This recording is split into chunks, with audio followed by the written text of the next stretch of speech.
В этом видео мы сделаем интересный предмет интерьера из ретро-радиолы. Применив парочку лайфхаков и необычную технологию, получим полностью рабочий приемник, которому 55 лет. Его мы и разыграем среди вас. Приятного просмотра. Как вы поняли, корпус будет сделан из дерева с эпоксидкой. В качестве дерева я выбрал орех. Очень приятный в работе материал, да и выглядит отлично. Кора нам не понадобится, поэтому убираем ее. Сперва по-грубому всеми возможными способами.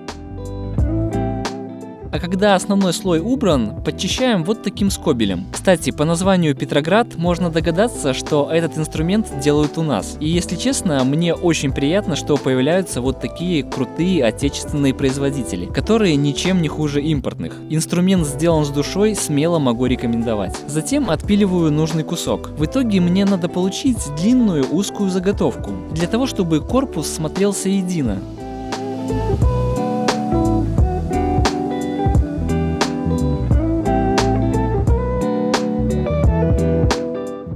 Когда такая заготовка уже имеется, равняем ее на фугане. И это один из самых приятных моментов обработки, так как сразу получается идеальный результат, даже на сложных для обработки местах. Конечно же, все это благодаря валу Helical, который и стоит на этом фугане.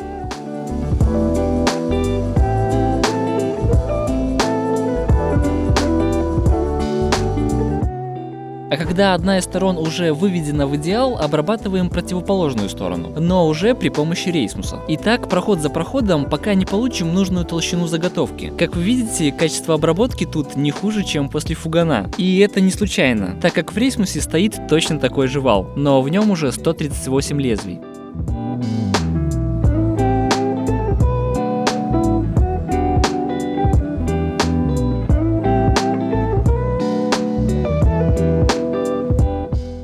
Перед тем, как залить заготовку эпоксидкой, я покрываю ее лаком, для того, чтобы изолировать активный выход воздуха, тем самым свести количество пузырей в заливке к минимуму.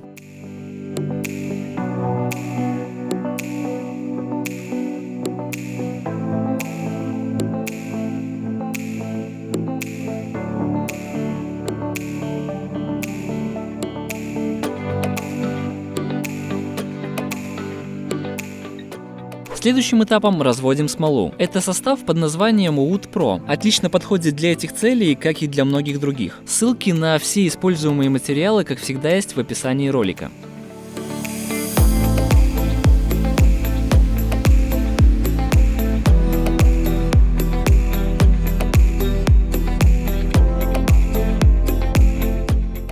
Итак, смола готова. Теперь готовим опалубку. Тут все просто. Деревянный брусок, проклеенный скотчем, силиконовый герметик по кругу и вуаля. Для того, чтобы дерево не всплыло в смоле, его надо обязательно зафиксировать на своем месте. Существует много способов, но я использую вот такой. Деревянный брусок и палка-прижималка. Ну а затем льем как из ведра.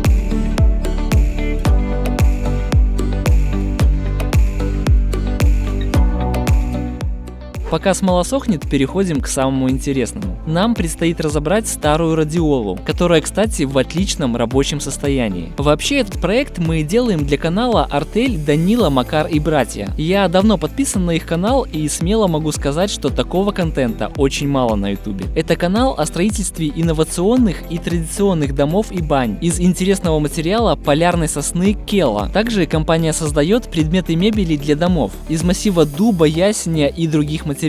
На канале можно найти много обзоров домов. Кстати, в их дизайн дома такая радиола впишется просто идеально, но она достанется одному из вас. Канал Артель разыграет ее среди подписчиков, но сперва надо ее доделать. В конце видео я расскажу о том, как же ее можно выиграть, а мы продолжаем.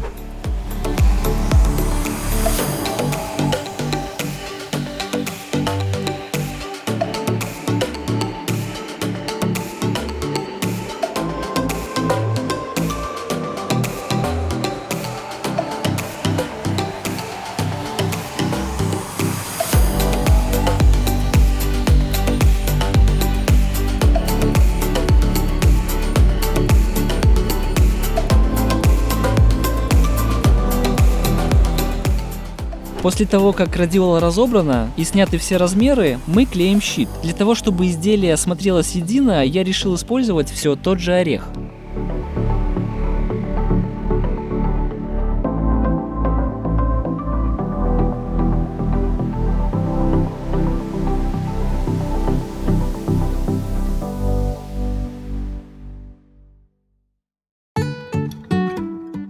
После того, как щит высох, я прогоняю его через рейсмус. А следующим этапом распускаем в размер.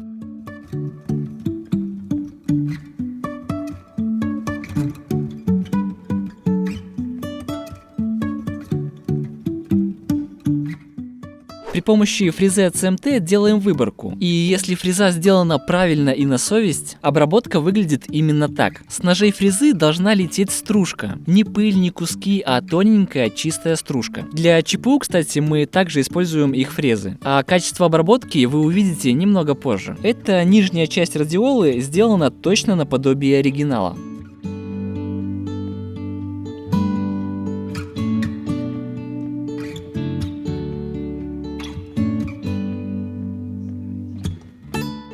Тем временем эпоксидка высохла, и мы достаем заготовку из опалубки. Как вы видите, отливка совсем не идеальна, и остались различные следы, в том числе и от скотча. Я прекрасно понимал, что так будет, поэтому сделал запас по толщине. А вот деревянные бруски, которыми мы прижимали заготовку, лучше убирать в тот момент, когда смола еще не высохла до конца, иначе придется поработать топором. Но это не проблема, а даже удовольствие. Ну, конечно, если у вас есть такой топор от фабрики Петроград. Следующим этапом надо прогнать этот щит из эпоксидки через калибровально-шлифовальный станок. Этот станок выводит заготовку в один размер по всему периметру. Также шлифует ее и тем самым убирает все нюансы, оставшиеся после заливки. Кстати, отлично справляется даже с эпоксидкой. Но периодически надо чистить барабан, так как пыль от смолы забивает наждачку.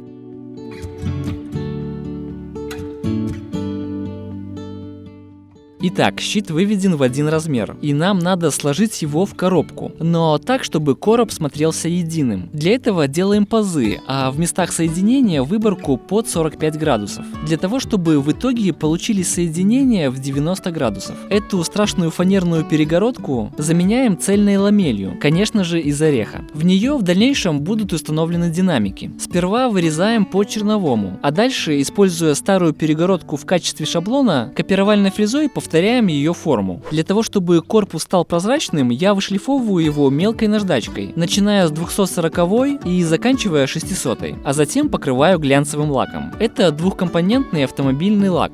Вот эти места соединения не дорезаны насквозь. Там примерно осталось около полумиллиметра. За счет этого получится их сложить и в итоге получить цельный корпус. В этот стык я лью эпоксидную смолу и потихоньку начинаю складывать стенки. Смола постепенно поднимается вверх, заполняя соединение, а излишки выдавливаются и остаются на скотче. Так и происходит сборка. После того, как смола высохла, я приступаю к внешней части корпуса. Ее предстоит отполировать. Для этого начинаем шлифовку с 240 наждачки и заканчиваем 2000. Но такая мелкоабразивная наждачка используется на мокрую, то есть шлифуется с добавлением воды, для того, чтобы пыль не забивала ее моментально. Но надо понимать, что смола у нас соседствует с деревом, а дерево не особо любит воду, поэтому предварительно пропитываем его маслом. И уже тогда используем воду и мелкоабразивную наждачку, начиная с 600 номера. А финальный этап полировки выглядит вот так. Наносим полироль и машинкой матовую поверхность делаем глянцевой. Вообще, это технология полировки авто, поэтому все материалы советую искать в соответствующих магазинах, в магазинах с автомаляркой.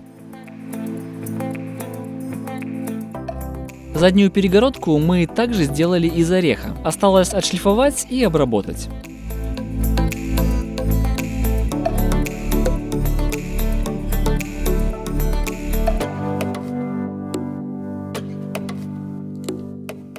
Также вручную была отрисована задняя крышка, которую мы делаем заново, так как оригинальная совсем плоха, но в итоге получилась полная копия.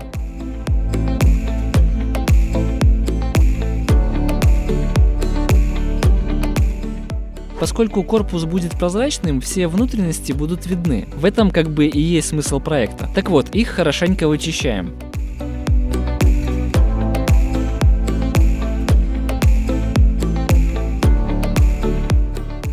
И, наконец, самый долгожданный момент – финальная сборка.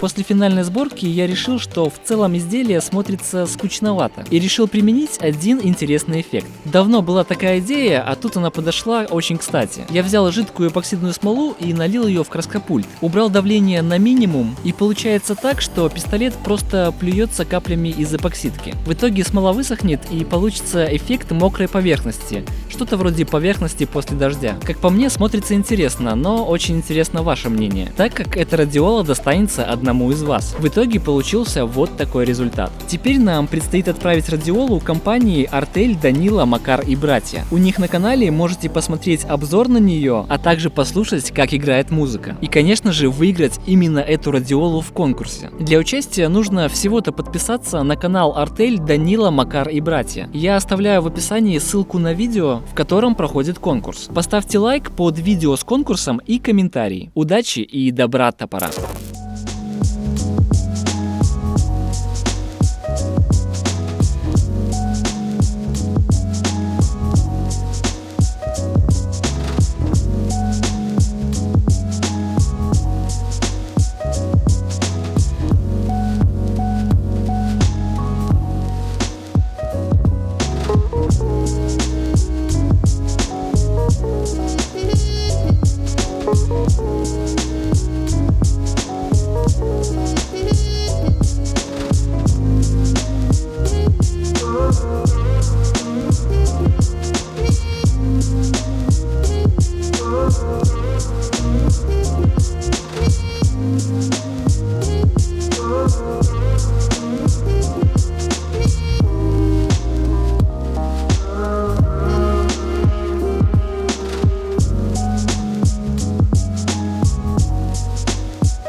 Напоминаю, что под каждым видео мы выбираем самые интересные, залайканные и креативные комментарии, а также никнеймы всех наших спонсоров окажутся на стене почета в виде вот таких вот кирпичиков. Поэтому пишите комментарии, креативьте побольше и появляйтесь на нашей стене.